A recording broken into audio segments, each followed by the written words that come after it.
Muchas veces decimos tirar la toalla, ¿no? Decimos, ya no quiero nada, ¿no? Y hace poco le decía yo al Señor, Dios mío, quiero tirar la toalla, ya no quiero saber nada. Soy imperfecto, pero tú eres perfecto. Tu obra es perfecta. Soy indigno, pero tú eres digno. Señor, toda acción que hagas con la intención de restaurar al roto y al quebrantado, pero termino apuñalado, le decía el Señor, y a veces hasta por mí mismo. Y cuando me encuentro apuñalado y sangrando, aún recibo más lanzas sobre mí. Uno espera que cuando uno tiene ese tipo de oraciones, el Señor que le diga, pobrecito, la cosita, vente para acá, mi nené. Pero no. En ese momento el Señor me respondió lo siguiente. Él me dijo, eso pasa porque te desenfocas de mi evangelio. ¿Acaso ves a un Pablo queriendo tirar la toalla? ¿Acaso ves a un Pedro queriendo tirar la toalla? ¿Cometiendo errores? Sí, claro, muchos. Pero queriendo tirar la toalla, no. Tanto Pablo como Pedro tomaron decisiones aparentemente equivocadas. Pedro se sentaba con gentiles, pero cuando los judíos lo veían, inmediatamente se paraba de la mesa de los gentiles. El apóstol Pablo, estando apresado, decidió apelar al César. ¿Y qué crees? Él iba a ser libre, pero solo porque dijo apelo al César, siguió en la cárcel. Si él no hubiera abierto su boca, iba a ser libre en ese momento. Y aparentemente por malas decisiones hay consecuencias, como todo, ¿verdad? Sin embargo, Dios tiene el control de absolutamente todo, y a pesar de todo eso, no tiraron la toalla. No tiraron la toalla. Y el Señor me confrontó de esa manera, ¿no? El Evangelio de Cristo produce vida espiritual. Te estoy leyendo lo que Dios me pidió que escribiera. El Evangelio de Cristo produce vida espiritual. El Evangelio nunca te va a fatigar. Aunque humanamente te sientas débil, espiritualmente te sentirás fuerte. Pero si descuidamos el enfoque del Evangelio, si por un momento desenfocamos nuestra fe de la plenitud, que es la obra completa de Cristo Jesús, entonces viene el desánimo, no solo al cuerpo, sino al espíritu. Y es ahí donde surge en nuestra aflicción esa frase de quiero tirar la toalla. Así que esa es la respuesta que el Señor me compartió, y creo firmemente que te la comparte hoy a ti. Dicen por ahí, si no puede, no reparta, ¿no? Pero creo firmemente que el Señor también te dice eso a ti. Cuando has querido tirar la toalla, el Señor te dice, a ver, espérate, ¿en qué momento pensaste que eso iba a ser fácil? ¿En qué momento pensaste que te iba a ser perfecto? Recordemos que una iglesia no es un museo de santurrones. Una iglesia es un hospital para pecadores. Y el primer pecador siempre va a ser uno mismo, antes que todos los demás. ¿Cuántos dicen amén? O al menos que haya puro santo aquí. Somos santos por gracia de Dios. Somos llamados santos por medio de Él, no porque realmente somos santos. Amén. En Romanos capítulo 14, verso 8. Romanos capítulo 14, verso 8. Dice lo siguiente. Si me pueden apoyar con una Biblia para los hermanos, por favor. Romanos capítulo 14, verso 8. Dice, pues si vivimos, para el Señor vivimos, y si morimos, para el Señor morimos. Así pues, sea que vivamos o que muramos, del Señor somos. Eso lo escribió el apóstol Pablo. O sea, él en ningún momento dijo, no, ya quiero tirar la toalla, ya no puedo más. Y el Señor me confrontaba con esto. Y me dice, a ver, espérate, ¿qué onda contigo? Si predicas mi evangelio, vive conforme a mi evangelio. O sea, que tu fe sea una fe inmovible. Y permanece firme en la roca que es Cristo Jesús. Entonces, vemos cómo el apóstol Pablo dijo, no importa si me muero, no importa si vivo, para el Señor lo hago. Ahora, muy bien, hay una frase muy popular que está en la palabra de Dios, es una parte de la Biblia, en donde dice que el vivir es Cristo y el morir es ganancia. ¿Ok? Y muchos decimos, estamos dispuestos a morir por el Señor. ¿Cuántos dicen amén? Pero ahora, ¿cuántos están dispuestos a vivir para el Señor? Porque decir quiero morir para el Señor, ay sí, muy valiente, muy Superman. Pero a la mera hora uno quiere tirar la toalla y la vista se nubla. Y luego te dice el Señor, bueno, si dices que quieres morir para mí o que estás dispuesto a morir para mí, entonces estate dispuesto a vivir para Él. ¿Cuándo? 24/7, toda tu vida. Y como siempre digo, ¿sabes cuándo se va a acabar las aflicciones para el cristiano? Hasta que te mueras. Hasta que Cristo vuelva. Y el apóstol Pedro dice: no te sorprendas como si alguna cosa extraña aconteciese cuando viene el fuego de la prueba. Porque es normal y todos nuestros hermanos están padeciendo las mismas situaciones alrededor del mundo. Cuando el Señor me respondió esto, me estremecí. Créeme que me estremecí. Fue una respuesta inesperada, pero poderosa y muy necesaria. ¿Cuántas veces nos olvidamos de que la gracia de Dios es vasta y más que suficiente y sus propósitos son infalibles? En 2 de Corintios capítulo 12, vamos a 2 de Corintios capítulo 12, versos 9 y 10. Es un verso muy popular. Y dice: y me ha dicho, bástate mi gracia, porque mi poder se perfecciona en la debilidad. ¿Cuántos de aquí han ido a Progreso? Ahora resulta que nada más 3 personas han ido a Progreso. Solo 3 personas han ido a Progreso en su vida. Bueno, ¿cuántos han ido al mar? No, van a decir que nunca. ¿Alguien de aquí no ha ido nunca al mar? ¿Alguien que no haya ido nunca al mar? ¿Nunca han ido al mar? Anótelos ahí para que les demos un tour. Bueno, ahora imagínate, estás frente al mar y que Dios te diga: ¿puedes tomarte toda esta agua? Haz de cuenta que se pudiera tomar, es un ejemplo. ¿Pudieras tomártela? Así es la gracia de Dios. Bástate mi gracia. O sea, no vas a poder con toda la gracia del Señor. Es un mar infinito. Es más grande que la misma tierra. De hecho, somos más agua que tierra en el planeta Tierra. Entonces, imagínate que el Señor te diga eso. Te dice: bástate mi gracia. Es suficiente mi gracia. Porque mi poder se perfecciona ¿en qué? Ahí dice, en el versículo 9. ¿En qué? En la debilidad. En la debilidad. Por tanto, ¿de qué? No te escucho. ¿Por tanto de qué? De buena gana.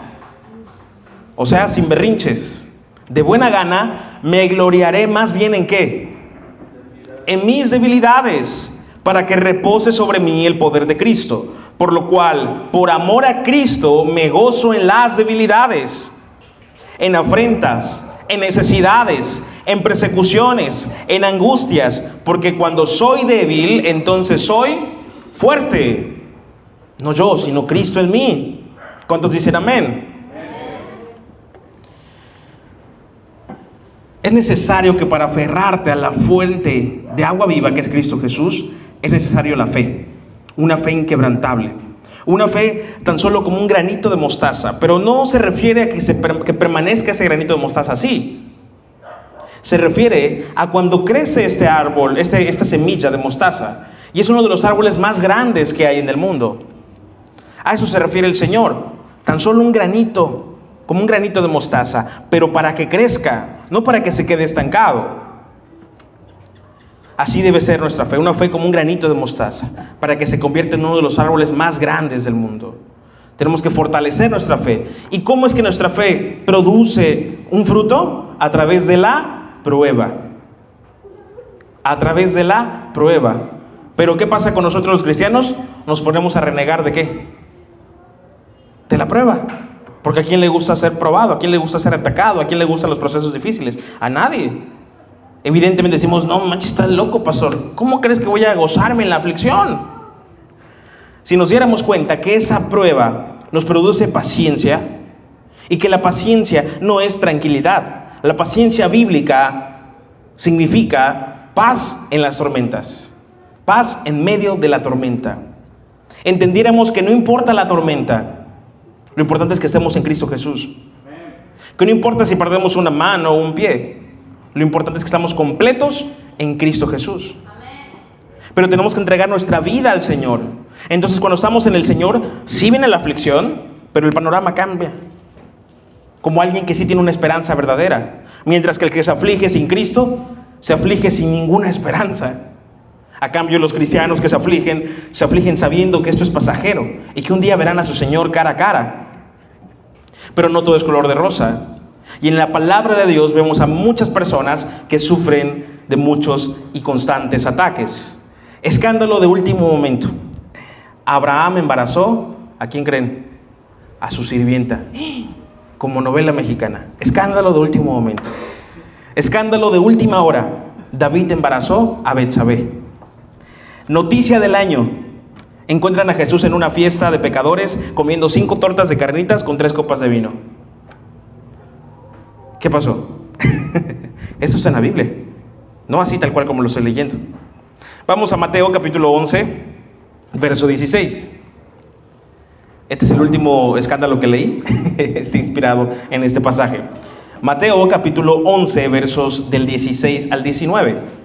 Mas, ¿a qué compararé esta generación? Está hablando Jesús. Es semejante a los muchachos que se sientan en las plazas y dan voces a sus compañeros, diciendo: os tocamos flauta y no bailasteis, os endechamos y no lamentasteis, porque vino Juan que ni comía ni bebía, y dicen: demonio tiene. Imagínate, decían de Juan el Bautista que era un ¿qué? Demonio, que tenía un demonio, Juan el Bautista. Versículo 19. Vino el Hijo del Hombre. Cuando dice Hijo del Hombre se refiere a Jesucristo, ¿ok? Dice: vino el Hijo del Hombre, o sea Jesús, que come y bebe, y dicen: he aquí un hombre comilón y bebedor ¿de qué? Amigo ¿de qué? Y de pecadores. Pero la sabiduría es justificada por... ¿Cómo era esa generación? Nada les parecía. Así era esa generación de fariseos. Nada les parecía. Estaban buscando la primera oportunidad para señalar, pero cuando era el turno de ellos de accionar, no hacía nada. Por eso Jesús no dijo a los fariseos: no accionan, pues yo tampoco accionaré. Por el contrario, él entendió, como dice la hermana Carla, que Jesús fue tentado antes de iniciar su ministerio. Y cuando empezó su ministerio fue totalmente atacado. Totalmente atacado. Ahora ya no por el enemigo, sino por todas las huestes de maldad. Nótese que Jesús no negó el tomar vino ni el comer en fiesta de pecadores, pero él respondió algo: pero la sabiduría es justificada ¿por quién? Te lo voy a leer en el lenguaje actual para que entiendas qué significa. Luego vine yo, Jesucristo, que como y bebo, y ustedes dicen que soy un glotón y borracho, que soy amigo de gente de mala fama y de los que no obedecen a Dios. Pero recuerden que la sabiduría de Dios se prueba por sus resultados. O sea, aquí están los resultados, pero no los resultados que el ser humano espera, porque la obra no es para agradar absolutamente a ningún humano, sino solamente a Dios. ¿Qué es lo que decía la hermana Carla? Lo decía el hermano Adrián, y este mensaje fue escrito con tiempo, porque Dios prepara todos los mensajes. ¿Cuántos dicen amén? Por eso es que el evangelio es locura para los perdidos, pero para nosotros es salvación eterna. ¿Cuántos dicen amén? Vamos a Mateo capítulo 9, versos del 1 al 8. Mateo capítulo 9, versículos del 1 al 8. ¿Estamos acá? ¿Quién vive? Me encanta su ánimo y su gozo. Mateo capítulo 9, versos del 1 al 8.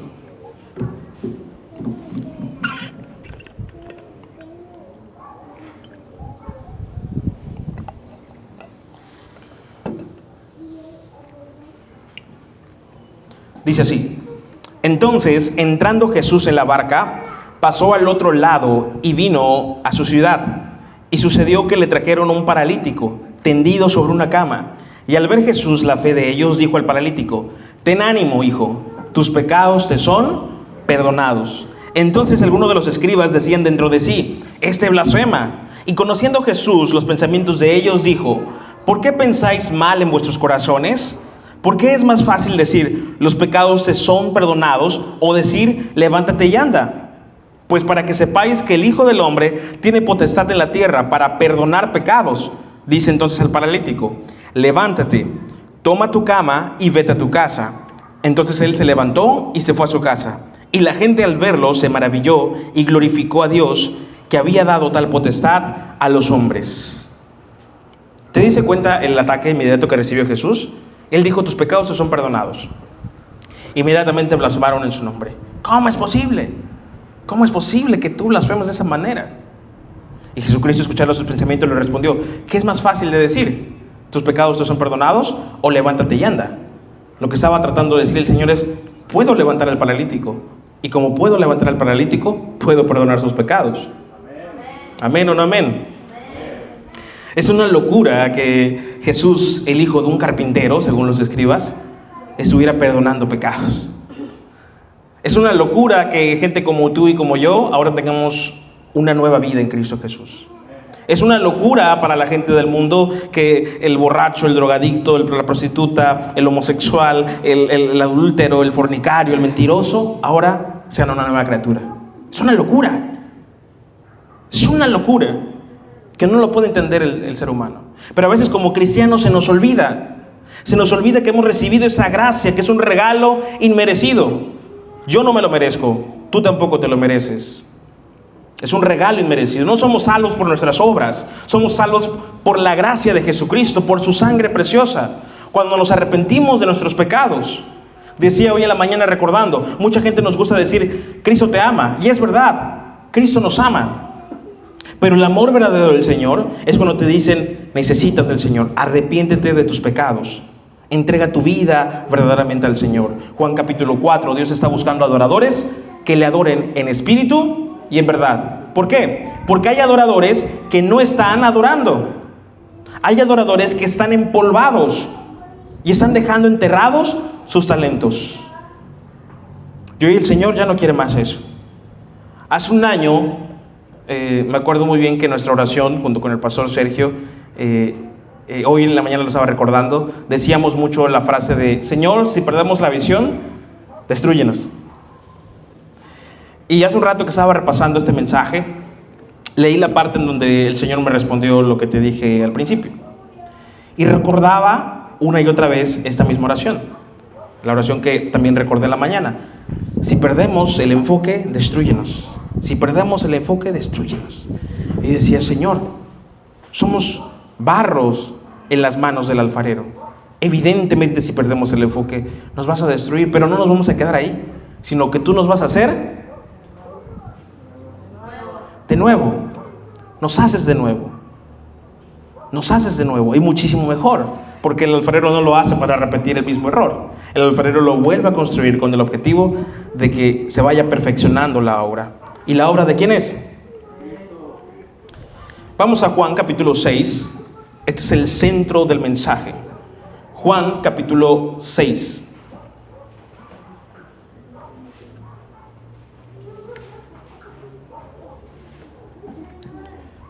Si podemos regalar una paletita a la niña para que, por favor. Juan capítulo 6. Y todas las niñas voltean a ver, ¿no? Ya son hermanas de... Híjole, se pasan de ver. Juan capítulo 6. Dice así el versículo 1. Vamos a prestar mucha atención, ¿sale? Dice, después de esto Jesús fue al otro lado del mar de Galilea, el de Tiberias, y le seguía gran multitud porque veían las señales que hacían en los enfermos. Entonces subió Jesús a un monte y se sentó allí con sus discípulos. Y estaba cerca la Pascua, la fiesta de los judíos. Cuando alzó Jesús los ojos y vio que había venido a él gran multitud, dijo a Felipe, ¿de dónde compraremos pan para que coman estos? Pero esto decía para probarle, porque él sabía lo que había de hacer. Felipe le respondió, 200 denarios de pan no bastarían para que cada uno de ellos tomase un poco. Uno de sus discípulos, Andrés, hermano de Simón Pedro, le dijo, aquí es un muchacho que tiene 5 panes de cebada y 2 pececillos más. ¿Qué es esto para tantos? Entonces Jesús dijo, haced recostar a la gente. Y había mucha hierba en aquel lugar y se recostaron como en número de 5,000, ¿cuántos? Varones. 5,000 varones, sin contar quiénes. Las mujeres y niños, que son muchísimo más que los varones. O sea, eran total como de 13,000 personas.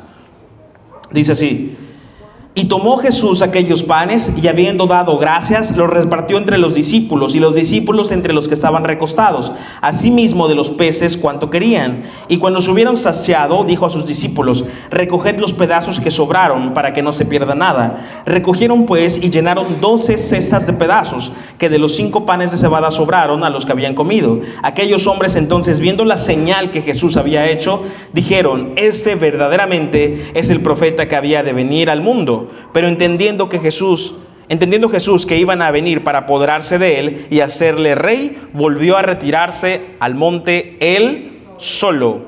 Al anochecer, vamos a seguir leyendo, al anochecer descendieron sus discípulos al mar y entrando en una barca iban cruzando el mar hacia Capernaum. Estaba ya oscuro y Jesús no había venido a ellos y se levantaba el mar con un gran viento que soplaba. Cuando había remado como 25 o 30 estadios, vieron a Jesús que andaba sobre el mar y se acercaba a la barca y tuvieron miedo. Mas él les dijo: yo soy, no temáis. Ellos entonces con gusto le recibieron en la barca, la cual llegó enseguida a la tierra donde iban. Al día siguiente, la gente que estaba al otro lado del mar vio que no había allí más que una sola barca y que Jesús no había entrado en ella con sus discípulos, sino que estos se habían ido solos. Pero otras barcas habían arribado de Tiberias junto al lugar donde había comido el pan después de haber dado gracias al Señor. Cuando vio pues la gente que Jesús no estaba allí, ni sus discípulos, entraron en las barcas y fueron a Capernaum buscando ¿a quién? A Jesús. Y hallándole al otro lado del mar, le dijeron: Rabí, ¿cuándo llegaste acá? Respondió Jesús y les dijo: de cierto os digo, que me buscáis, no porque habéis visto las señales, sino porque comisteis el pan y os saciasteis. Trabajad no por la comida que perece, sino por la comida que a vida eterna permanece, la cual el Hijo del Hombre os dará. Porque a este señaló Dios el Padre. Entonces le dijeron: ¿qué debemos hacer para poner en práctica la obra de Dios, las obras de Dios? Respondió Jesús y les dijo: esa es la obra de Dios, que creáis en el que ha enviado. Le dijeron entonces: ¿qué señal pues haces tú para que veamos y te creamos? ¿Qué obra haces? Nuestros padres comieron el maná en el desierto, como está escrito: pan del cielo les dio a comer. Y Jesús les dijo: de cierto os digo, no os dio Moisés el pan del cielo, mas mi Padre os da el verdadero pan del cielo, porque el pan de Dios es aquel que descendió del cielo y da vida al mundo. Le dijeron: Señor, danos siempre este pan. Jesús les dijo: yo soy el pan de vida. El que a mí viene nunca tendrá hambre, y el que en mí cree no tendrá sed jamás. Mas os he dicho que aunque me habéis visto, no creéis. Todo lo que el Padre me da vendrá a mí, y al que me viene no le echo fuera, porque he descendido del cielo no para hacer mi voluntad, sino la voluntad del que me envió. Y esa es la voluntad del Padre, el que me envió, que todo lo que me diere no pierda yo nada, sino que lo resucite en el día postrero. Y esa es la voluntad del que me ha enviado, que todo aquel que ve al Hijo y cree en él tenga vida eterna, y yo le resucitaré en el día postrero. Murmuraban entonces de él los judíos, porque había dicho: yo soy el pan que descendió del cielo. Y decían: ¿no es este Jesús el hijo de José, cuyo padre y madre nosotros conocemos? ¿Cómo pues dice este: del cielo he descendido? Jesús respondió y les dijo: no murmuréis entre vosotros. Ninguno puede venir a mí si el Padre que me envió no le trajere, y yo le resucitaré en el día postrero. Escrito está en los profetas: y serán todos enseñados por Dios. Así que todo aquel que oyó al Padre y aprendió de él, viene a mí. No que alguno haya visto al Padre, sino aquel que vino de Dios, éste ha visto al Padre. De cierto os digo, el que cree en mí tiene vida eterna. Yo soy el pan de vida. Vuestros padres comieron el maná en el desierto y murieron. Este es el pan que desciende del cielo, para que el que de él come no muera. Yo soy el pan vivo que descendió del cielo. Si alguno comiere de este pan, vivirá para siempre. Y el pan que yo daré es mi carne, la cual yo daré por la vida del mundo. Entonces los judíos contendían entre sí, diciendo: ¿cómo puede éste darnos a comer su carne? Jesús les dijo: de cierto os digo, si no coméis la carne del Hijo del Hombre y bebéis su sangre, no tenéis vida en vosotros. El que come mi carne y bebe mi sangre tiene vida eterna, y yo le resucitaré en el día postrero, porque mi carne es verdadera comida y mi sangre es verdadera bebida. El que come mi carne y bebe mi sangre, en mí permanece y yo en él. Como me envió el Padre viviente y yo vivo por el Padre, asimismo el que me come, él también vivirá por mí. Este es el pan que descendió del cielo, no como vuestros padres comieron el maná y murieron. El que come de este pan vivirá eternamente. Estas cosas dijo en la sinagoga, enseñando en Capernaum. Al oírlas, muchos de sus discípulos dijeron: ya cambió, ya no los judíos. Ahora, ¿quiénes están escuchando? Sus discípulos. ¿Qué dijeron? Dura es esta palabra, ¿quién la puede oír? Sabiendo Jesús en sí mismo que sus discípulos murmuraban de esto, les dijo: ¿esto los ofende? Pues ¿qué si viereis el Hijo del Hombre subir donde estaba primero? El Espíritu es el que da vida, la carne para nada aprovecha. Las palabras que yo os he hablado son espíritu y son vida. Pero hay algunos de vosotros que no creen.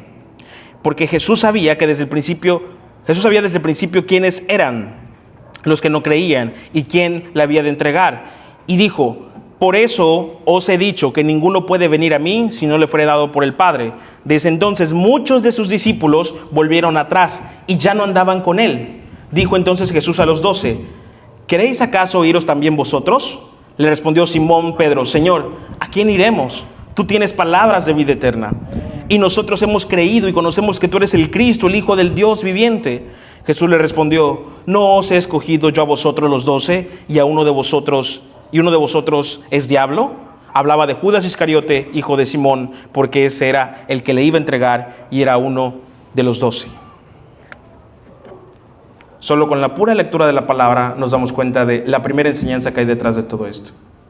Pregúntate a ti mismo o a ti misma: ¿estás buscando a Dios para recibir algo de Él más allá de la vida eterna?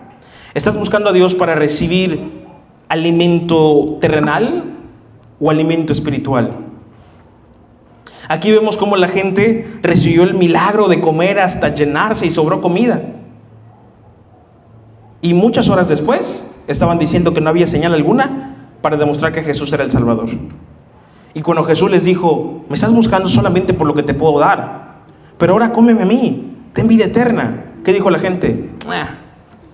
Si no me llenas la barriga, no sirve de nada seguirte. Si no me das lo que te estoy pidiendo, no sirve de nada servirte. ¿Y cuántas veces hay mucha gente que está buscando al Señor solamente para recibir lo que él o ella quiere recibir? Déjame decirte que si tú te dices ser cristiano o quieres ser cristiano, no puedes caminar en tu voluntad, ni en tus propias peticiones, sino en la voluntad de Dios. Jehová mi pastor, nada me faltará, dice su palabra. A pesar de que pensamos que nos faltan muchas cosas, no nos falta nada de acuerdo a su voluntad. Él nos da justamente lo que nosotros tenemos que recibir, inclusive las deudas. Muchas de las deudas que tenemos, ¿por qué son? Por malas decisiones, por gastos innecesarios.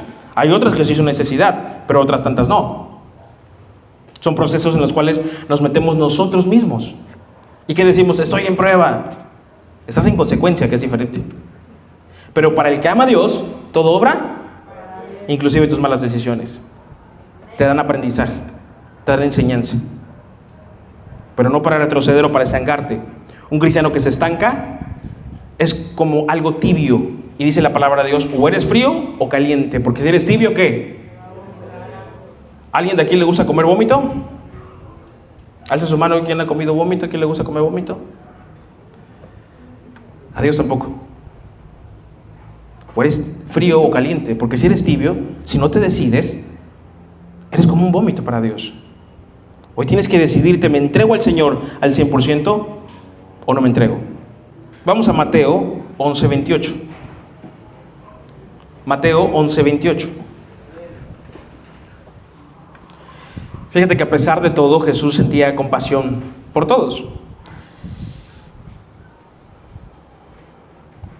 Y cómo es que la incredulidad de esos judíos se basaba en lo que ellos querían recibir. Y más allá de los judíos que le cuestionaban, estaba también el ataque de sus propios discípulos, el abandonar a Jesús. Pero el Evangelio no se trata de los milagros que Dios nos pueda dar, se trata del gran milagro de lo que somos en Cristo. Vuelvo a repetir, el Evangelio no se trata de los milagros. Mucha gente dice: yo quiero mi milagro. Y se les olvida que el mayor de los milagros es la salvación de tu alma. Es un alma pecadora, restaurada y renovada en Cristo Jesús. Ese es un milagro enorme. Claro, levantar al paralítico es un gran milagro, pero hay un mayor milagro que es la salvación de tu alma en Cristo Jesús. Mateo 11:28 dice: venid a mí todos los que estáis trabajados y cargados, y yo os haré descansar. ¿A qué se refiere este versículo? Muchos dicen: no, pues al cansancio emocional. No. Trabajados y cargados se refiere al pecado y a la ley. Jesús estaba hablando con la gente alrededor de los fariseos, y los fariseos imponían ciertas leyes. Entonces Jesús les decía: a los que estén trabajados y cargados de pecado, venid a mí y yo los haré descansar. ¿Cuántas veces permitimos que esa nublosidad de nuestra mente, esa desconexión de nuestra espiritualidad nos dé desánimo y digamos: quiero tirar la toalla? ¿Cuántas veces no nos desahuciamos espiritualmente inclusive? Pero déjame decirte que el Señor resucita a todos los muertos. Así que si en algún momento tú te sientes muerto espiritual, el Señor te puede resucitar. Y hoy en la mañana el Señor decía, vuelve a tu primer amor. Y cuando Adrián empezó a cantar las alabanzas, en mi mente yo dije, ese Adrián vino muy vieja escuela. Hoy vino a cantar los que hace muchos años no escuchaba. Y entendí el simbolismo detrás de eso. Y entendí el por qué Adrián había elegido esas canciones para cantar. Y el mensaje que estaba detrás de todo eso, el regresar al inicio, a la senda antigua. Es muy necesario recordar que nuestro caminar debe ser en Cristo Jesús. Y no debemos permitir que las tribulaciones de este momento te nublen o te empolven o empolven tu relación con el Señor. Qué hermoso es cuando sentimos la presencia del Señor y nos conectamos con Él. Y Él empieza a dar frutos dignos de arrepentimiento en nosotros, a producir fruto. Decía en la mañana, y como lo decimos cada domingo, esto no es un club social. Esta es una iglesia, es parte de la iglesia del Señor. Y como iglesia debemos entregarnos en espíritu y en verdad. No podemos estar jugando y decir, yo sí quiero, pero no quiero. ¿Cuántos cristianos llevan 20, 30 años y siguen consumiendo leche espiritual? Pero piensan que por los años ya son maduros para comer carne. Como te dije, y siempre lo voy a repetir, la madurez en Cristo Jesús no solamente se trata de años, se trata de entrega. Si tú te entregares realmente al Señor, entonces verás los resultados. ¿Cómo quieres que Dios te hable si no abres tu Biblia? Dices, yo quiero que Dios me hable, yo quiero que Dios me responda. ¿Y tu Biblia? Empolvada, cerrada, con telarañas. Había una vez una anécdota de un pastor que comió Navidad con una hermana viuda, ya viejita. Y este pastor se sentó a la mesa y la hermana viuda viejita le dijo, mire pastor, hoy saqué la vajilla especial, es de plata y las cucharas son de oro. Entonces agarró el pastor la cuchara y empezó a comer su sopa, ¿no? En una ocasión, cuando el pastor se fue, ella revisó sus cucharas, revisó sus platos y se dio cuenta que le faltaba la cuchara de oro. Y lo primero que pensó que fue, el pastor es bien rata. Se robó la cuchara de oro. Entonces pasó todo el año. Y al año siguiente lo volvió a invitar en Navidad. Vio que comió y todo y le dijo, pastor, esperé un año entero para poder hablar con usted. ¿De qué, hermana? Lo que pasa es que yo tengo contabilizadas mis cucharas de oro, porque son una herencia familiar. ¿Y qué cree? Me falta una. Y justamente sucedió un día después de que usted se fue de la casa de comer con nosotros aquí en Navidad. Y le dijo, ay hermana, ¿por qué no me lo dijo antes? Pero qué lástima que usted no lea la Biblia. Y le dice, ¿cómo? Yo sí leo la Biblia. ¿En serio? Sí. Pues qué raro. Porque yo agarré esa cuchara y la puse dentro de su Biblia con una ofrenda que yo quería regalarle. Fue corriendo a abrir la Biblia y estaba la cuchara y habían $100 de ofrenda. Durante todo un año la hermana no había abierto su Biblia. Y mientras se acusó al pastor de rata. Pero es triste cómo hay cristianos que quieren escuchar la voz de Dios, quieren recibir respuesta de Dios, quieren recibir y recibir y recibir de Dios y que todos los demás sean perfectos. Pero se les olvida que primeramente busquemos el reino de Dios y su justicia. ¿Sobre quién? ¿Sobre mi suegra? No. ¿Sobre tu vecina? Tampoco. Sobre ti mismo. Pésate en la balanza. ¿Qué tan real eres? ¿Qué tan sincero eres? Yo le dije al Señor al principio, como te decía, Señor, quiero tirar la toalla, pero respóndeme. Y el Señor me respondió. Y después dije, no, mejor no me hubiera respondido. El Señor quiere corazones arrepentidos, corazones dispuestos a entender la exhortación, a entender la edificación, a entender la palabra y decir, me abrazo de tu palabra aunque me queme. Me abrazo de tu santidad aunque me triture las manos. Y como Isaías, que le pusieron carbones encendidos en la lengua y le explotaban. Isaías capítulo 6, versículo 8. Él respondió y dijo, heme aquí. Pero antes de decir heme aquí, su lengua fue triturada por la santidad del Señor. Si la santidad de Cristo, si la palabra de Dios no quema tu corazón, entonces no está haciendo efecto. Y no precisamente porque no sea efectiva la palabra, sino porque tu corazón está totalmente endurecido. Cuando la palabra de Dios llega a tu vida y te penetra y te quema y te hace sentir incómodo y te confronta y dices, no puedo quitarme esto de la mente, la palabra está haciendo efecto. Pero el único que tiene poder de convencernos de pecado no es el pastor, no es ningún ser humano, es el Espíritu Santo. Pero cuando el Espíritu Santo toca tu corazón, no seas necio, no seas necia. Abre tu corazón, baja la guardia, baja el orgullo, deja a un lado todo y dile, Señor, no te conozco, pero te permito que entres. Te necesito en mi vida, en mi corazón. Hazme una nueva criatura, renueva mi mente. Y muchas veces esta oración es necesaria no solamente para los que nunca han escuchado del Evangelio. Lamentablemente, inclusive para los que siempre han escuchado del Evangelio, también es necesario. Para recobrar las fuerzas y entender que Jesucristo hoy está llamando a su iglesia, pero la iglesia está dormida. Hoy vemos cómo se levantan movimientos. Aquí en Xoclán, enfrente hay un local donde hacen brujería y hechicería, y durante ciertos días del mes ponen a la muerte, 3 de ese tamaño, como de 2 metros. Ponen 3 y hay niños, hay familias hasta las 10, 11, 12 de la noche, ahí, sin techo, sin nada, en la mera calle, enfrente del cementerio. Y ahí se ponen a adorar a la muerte. Y te dije en una ocasión, qué tristeza es ver gente tan devota a la muerte, gente tan comprometida a la muerte, y los supuestos cristianos que tienen un Dios vivo y todopoderoso, durmiendo. La iglesia duerme. Nos metemos a Disney Plus, esta aplicación, y hay una sección que se llama Pride. Es una sección de caricaturas con contenido homosexual, con contenido lésbico, para los niños. Toda la agenda global satánica, Agenda 2030, hoy está inundando las redes sociales, el internet, está inundando TikTok, está inundando Facebook. ¿Y la iglesia qué hace? Duerme. La iglesia está durmiendo. Hoy en día decir el diseño original es hombre y mujer es una causa suficiente para ser eliminado de Facebook, de TikTok, de YouTube. Esta semana, creo que fue esta semana, no recuerdo, Adrián, si te mandé la captura, la semana pasada, nos eliminaron un video en donde hablamos acerca de esto y decimos las cromosomas hay dos cromosomas, XX y XY. El hombre es XY, la mujer es XX.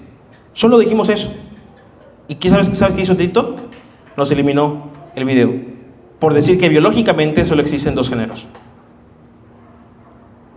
Caemos en lo absurdo, en lo tonto.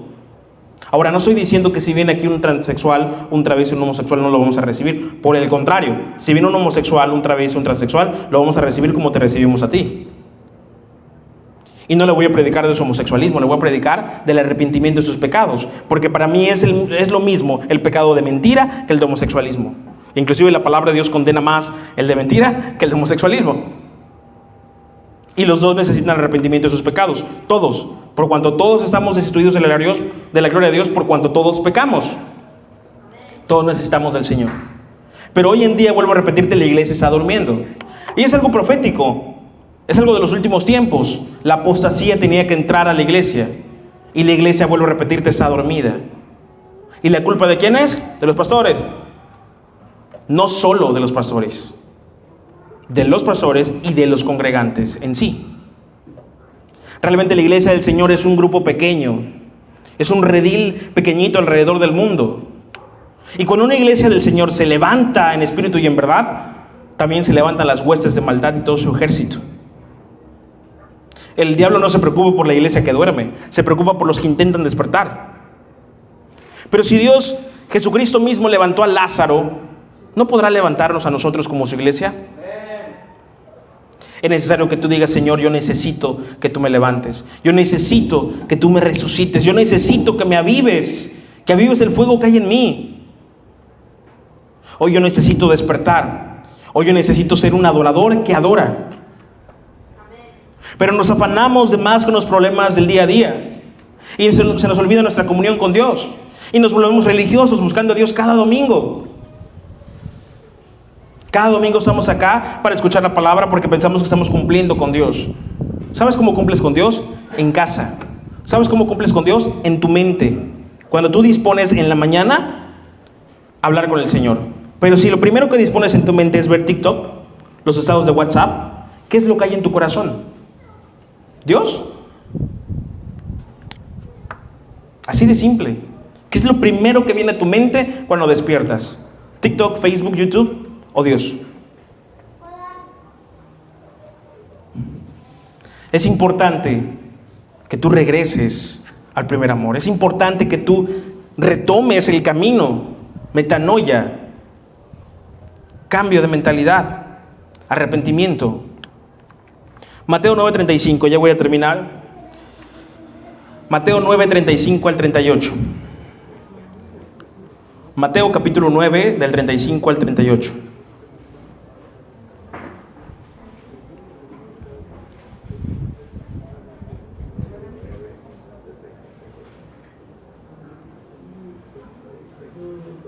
Mateo capítulo 9, versos 35 al 38. ¿Ya lo tienen? Dice así: recorría Jesús todas las ciudades y aldeas, enseñando en las sinagogas de ellos y predicando el evangelio del reino y sanando toda enfermedad y toda dolencia en el pueblo. Y al ver las multitudes, tuvo ¿qué? Compasión de ellas, porque estaban desamparadas y dispersas como ovejas que no tienen pastor. Entonces dijo a sus discípulos: a la verdad, la mies es mucha, mas los obreros pocos. Rogad pues al Señor de la mies que envíe obreros a su mies. Rogad pues que envíe obreros a su mies. Hay mucho trabajo por hacer, pero hay pocas manos. Y cada vez habrá menos manos. No me refiero aquí. Del día viernes, sábado y domingo, esos 3 días exactamente, no solamente pasó aquí, pasó en otras 2 congregaciones que nada tienen que ver con EMI aquí. Hubo esto, sucedió el rompimiento, sucedió el desánimo con unos amigos que son pastores y con otra hermana que está liderando una congregación. Y vimos cómo el enemigo se intensifica para cerrar la obra de Dios. No hablo de mí aquí, hablo de la obra de Dios alrededor del mundo, en general. Nuestra responsabilidad es retomar el camino. Nuestra responsabilidad es reconciliarnos con el Señor y buscar esa santidad y ese fuego en nosotros. Pero eso empieza individualmente y son como pequeñas llamitas que se van juntando, como pequeños carboncitos prendidos que se van juntando hasta formar el asador completo. Por eso es necesario que te avives tú, que me avive yo y que nos avivemos en conjunto.